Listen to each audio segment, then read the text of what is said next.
Magandang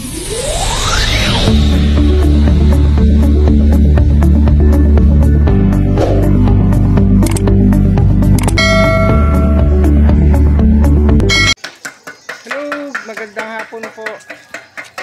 Andito po tayo sa bahay ni Gregorio Brescia, yung pong humingi po ng tulong sa ating team leader Sir Ruel Lipat. At ito po, pupuntahan po natin si Gregorio Brescia. Ito po yung bahay niya. Ayan po siya. Inantay niya po tayo. Hello po, magandang hapon.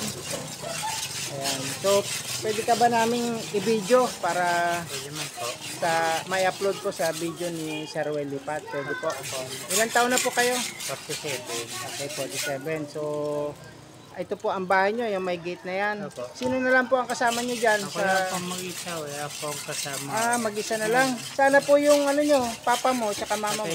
Patay na po pareho. Patay na po. Tama ba yung informasyon na ano, yung ikaw ang nagsuporta sa tatay mo nung nagkakasakit, kaya naubos yung puhunan mo? Opo, wala po ito na yun. Wala na naman eh. Okay. So, ito, papasukin po natin yung bahay ni Gregorio.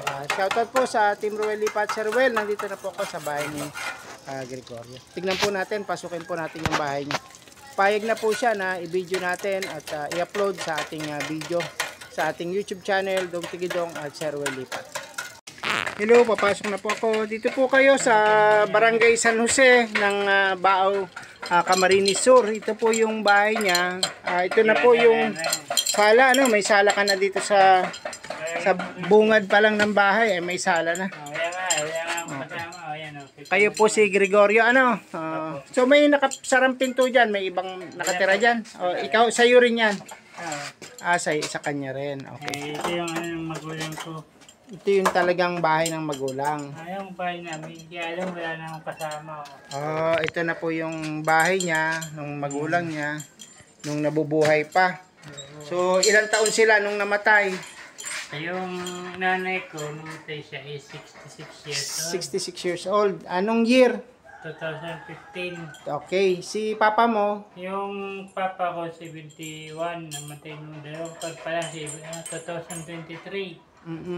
71 nung mamatay. So doon napunta yung mga kinikita mo na inipon mo sa pagtitinda ng fishball. So ito po, pakita ko po Sir Ruel Lipat, yung bahay po ni Gregorio. Ito po yung pinakakwarto. Yung kwarto niya po may mayroong kusina, may lababo, may papag. Binabaha ba ito, Gregorio? Itong lugar niyo? Yung bagyong Christine, ano, binaha po ito. So, nakakawa po talaga yung bahay niya, oh. Kita niyo po, napakadilim, walang ilaw. Tapos, ito na po yung kanyang munting bahay. So, ito, binaha. Biktima po kayo ng baha, ano. Dito na po tayo sa liwanag. Ayan, magandang hapon sa atin. Andito po tayo ngayon sa bahay ni Gregorio. Mag-usap lang po kami. Sandali. Ayan.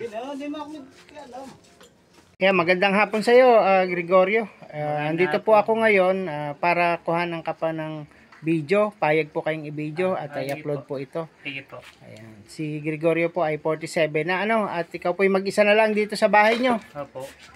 Ayan. So, si Sir Gregorio, Sir Ruel, ay mag-isa lang dito sa bahay. Namatay na rin po yung kanyang magulang. Wala ka namang kapatid. Malayo po yung kapatid ko dun sa Sagrada. Minsan lang po pumunta dito pag Pasko, para araw na mapatay. So, dito po, mag-isa lang kayo. Mag-isa ka lang. Nakita nyo nga po. Wala. Ano po ang kinabubuhay nyo sa ngayon? Yan po, nagtitinda ako ng mani. Ito po, Sir Ruel, nagtitinda po si Gregorio ng mani. Inilalako niya. Kunti nga lang kasi wala naman akong kapital. Oo, konti lang yung kapital niya. So, dati po ba ay mayroon kayong negosyong fishball? Ayun nga po. Ayun. Kaya nung panahon na kasi, yung tatay ko is mahal yung gamot. Pupunta pa ako ng Iriga para bumili ng gamot kasi wala nga dito sa Baaw ng ganong gamot, yung sa Parkinson disease po. Parkinson disease. Talagang hanga po ako sa iyo, talagang mahal mo yung papa mo hanggang sa huli ay tinusuportahan mo siya sa paggagamot. So hanga po talaga kami sa iyo kaya Salamat gusto ka po. naming tulungan. So ngayon na kayo po ang magsabi ano pong tulong ang gusto nyo. At Oo. kayo ito po ay ililista hindi po ito immediate, hindi po ito kailangan po ito may waiting. Opo. Hindi po natin sasabihin na nagsabi ka ngayon, bukas meron na, hindi po ganun ha. Kasi po marami talagang humingi ng tulong sa Team Roel Lipat. Ngayon iniisa-isa po at inililista yan. Lalo na po kung kayo po ay nasa live niya at umakyat kayo at maililista kayo. Tapos sa susunod na live uli, akyat pa rin kayo. Huwag po kayong magsasawang mag-hintay. Kasi po ganun po yung iba. Kung maalala nyo, meron kaming tinulungan na pabahay, inabot po ng 3 months bago na ibigay yung kanyang bahay. Opo.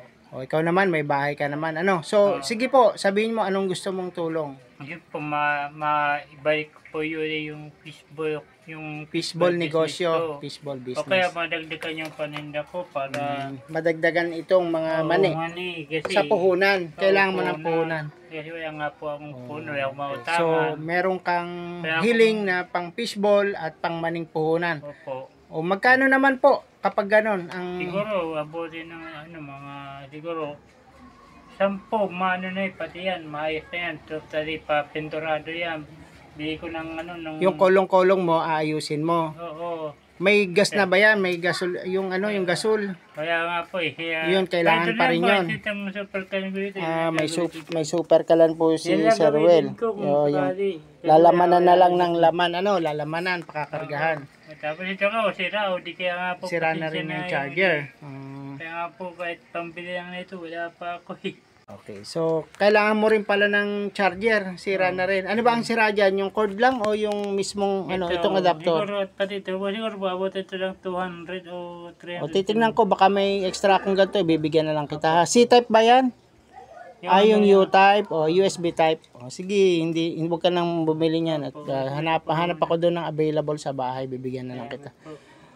So ngayon, si Gregorio, tuloy lang po yung panonood kay Sir Ruel Lipat at kung may Facebook kayo, i-share nyo po. Kasi kung marami pong manonood at maraming views si Sir Ruel ay talagang lalo po siyang tutulong sa atin. Ha? Lalo na dito sa Camarines Sur. Hindi lang naman ikaw ang natulungan dito. So dito po ay hindi ba kinahirapan sa tubig? Hindi naman. Naigib ka o may nawasa? Mayroon pa akong nawasa dyan. So may monthly din yan, Opo, na nga pa ang problema medyo... Pero may option ka na pwede ka magposo. Pwede rin po dyan sa flowing. Naigib ka rin sa free-flowing. Okay. Kaya lang, obligado magbayad buwan-buwan, problema. Kasi kailangan paputol mo ito. Kasi mahal po ito Yung monthly nito, minimum ay Ako lang yung mag-isa. Ayan po 200 yata, 30. 260 yung minimum paano yan. Hindi naman ako nakawat ang minimum kasi ako nga lang po. Yun. So isang problema mo na yung tubig. Number 2 mong problema, ilaw. Magkano ang monthly mo sa ilaw? Ngayon nga po, tumaas yung ko Umabot ang magigit 400. 400 ang bill. Last month po, yung binayaran ko is, 70. Ngayon, 450 plus. Baka nagkamali ng billing. Tinanong mo na doon sa accounting. Kasureko. Parehas naman daw po yung Isa lang naman ilaw mo, tsaka electric fan, wala ka electric fan, Yan ilaw po, lang. Tapos ang gastos, ang laki, 455 400. So sige bro, pwede mo siyang i-question doon. Pinagano nga po, kaya lang di naman ako pinakinggan Hindi, dadali mo yung resibo mo, sabi mo, sir, gusto ko pong ipa-verify ang aking metro. Pinicturean ko yung... Ang average ko po ay 70 pesos, bakit biglang naging 400? Ganun lang po yung request. So ito pong video natin ay i-upload sa video ni Sir Ruel Lipat ha. Abangan nyo lang po at mapapanood kayo doon. Ang inihiling po, sir, ni Gregorio Briscia po ng Baaw, Camarines Sur dito sa San Jose na itong lugar talaga nito ay binabaha. So naging biktima sila ng baha nung Bagyong Christine last year lang yon. Kaya tignan nyo naman po yung lugar nila ay hindi pa halos nakaka-recover. Andun pa rin yung dumi, yung bakas ng baha. Nakakaawa na rin talaga si Gregorio. Solo lang po siya sa buhay, walang anak, wala na ring magulang. At siya lang po, self-supporting siya, nagtitinda ng mani. kung sakasakali na masuportahan po natin siya, matulungan po sa kanyang tindang kolong-kolong na fishball at dagdag puhunan sa mani, yun po yung kanyang hinihingi. Ayan. So, maraming salamat sir at sa mga manonood, sana patuloy pong suportahan ang mga videos ni Sir Ruel Lipad. Ayun po, kaya yun po yung ito. Itong Hindi, lote na to ay magpapakita ko. sariling lote mo, sariling lote niyo. Ang problema ko rin po yung PCR eh. Natanggal yung bubong. Wala nang bubong yung CR. So, trapal na lang muna, ano? Oo.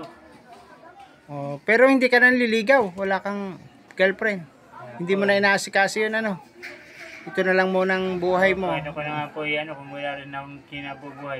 Baka hindi mo siya mabubuhay. Hindi rin siya magpapaligaw sa iyo, ano? Yung problema yun. Yun ang unang tanong niya sa iyo. Wala naman paano mo bubuhayin. Wala naman, yung stable na trabaho. Ito po, baka mag-live po siya ng Sunday or Monday. Manood po tayo. Tapos sabihin niyo po na nagpunta rin sa inyo si Sir Dong at nagkausap at abang-abang na lang po. Waiting lang po sa magiging tulong para sa dagdag puhunan ng fishball at ng mani. Ano? Meron pa kayong kahilingan? Bigyan ko po kayo ng 1 minuto pa. Baka meron pa kayong sabihin. Kasi po, ako po muna. Ito po yung nabalitaan po namin na marunong kayong mag-compose ng kanta. Si Sir Ruel Lipad po, baka pwede nyo igawa siya ng kanta. Sa mga gawain niya, at nakikita niya naman yung gawain niya. Kahit siya po'y nasa Amerika, malayo, ang kanyang puso ay nasa Pilipinas at hindi lang po basta-basta doon sa kanilang lugar sa Batangas dahil kagaya nito, Bicol, nagtutulong din siya sa may Pampanga, sa Pangasinan, sa Manila, Las Piñas, Cavite.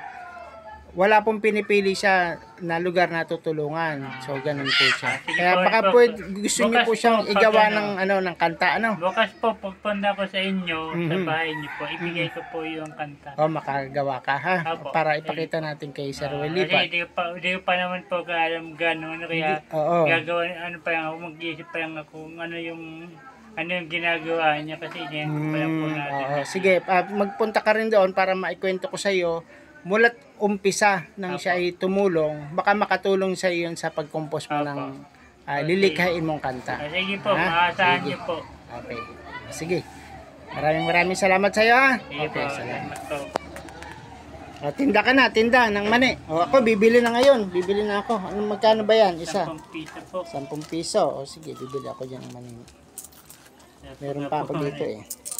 Ayan, bibilan po natin ng mani. May 10 pesos pa ako dito. Para may buhay na mano ka na. Ayan. May mani na tayo. Ayan. Ayan, may mani po ako. Galing po kay Gregorio. Salamat sa iyo, ha. Ayun, palabas na po ka dito sa bahay niyo. Kaya pala tambak yung bahay niyo dahil sa baha mataas, tambak. Okay. Itong likod, bahay sa inyo pa rin to, lote mo pa rin. Medyo malaki-laki rin pala.